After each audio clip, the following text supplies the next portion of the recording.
Good morning guys. So today guys ay tayo ay magre-reaction guys sa viral po ngayon guys na 4-in-1. So guys, sino po ang nakapanood sa inyo dyan guys or yung mga hindi pa nakapanood?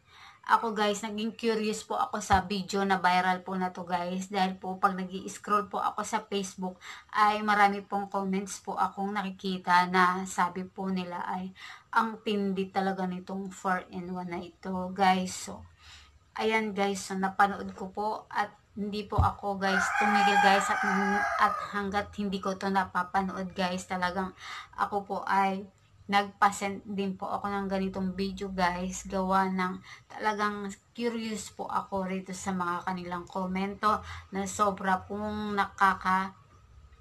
panggigil po, na sobra po guys na ano guys na bastos lang nga po. So, syempre tao lang tayo guys. Tayo ay naging curious po rito, no?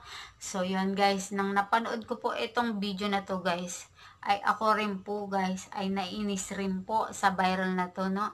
Ang bababoy po talaga guys. Isang lalaki po ito, isang lalaking kano po at apat ang babae. So, sila po guys ay sobrang mahalay at ito po ay parang walang pilitan na nangyari guys, at lahat po sila nag-enjoy at sanay na sanay po na gumawa ng kahalayan. Sa aking pakiwari guys ay ito po ay trabaho na po siguro nitong mga babaeng kasangkot po dito sa viral video ng scandal guys. So talaga pong nag enjoy sila at babae sa babae ay pare-pareho po silang mahalay. Kaya guys, kung gusto nyo pong mapanood po itong video na to, ay meron pa po akong mga clips po na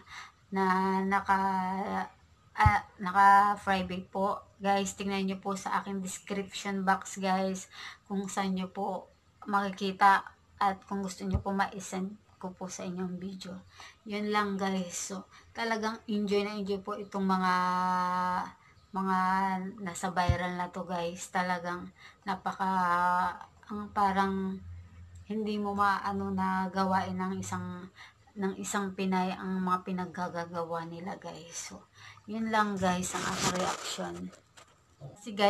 Base guys sa aking napanood guys, at sila rin po guys ay kumukuha po ng clips po nila kada po meron pong mga gagawin silang mga pagtatalik guys or ginagawang kahalayan sa bawat isa, ay meron po silang mga cellphone na sila rin mismo ang kumukuha po ng mga clips ng mga kahalayan po nila guys. At sobrang sa aking napanood ay sobrang enjoy na enjoy po ang kanilang mga pinaggagawa guys. Guys, see you in the next video guys. Yan po ang aking reaction sa 4-in-1 viral po ngayon.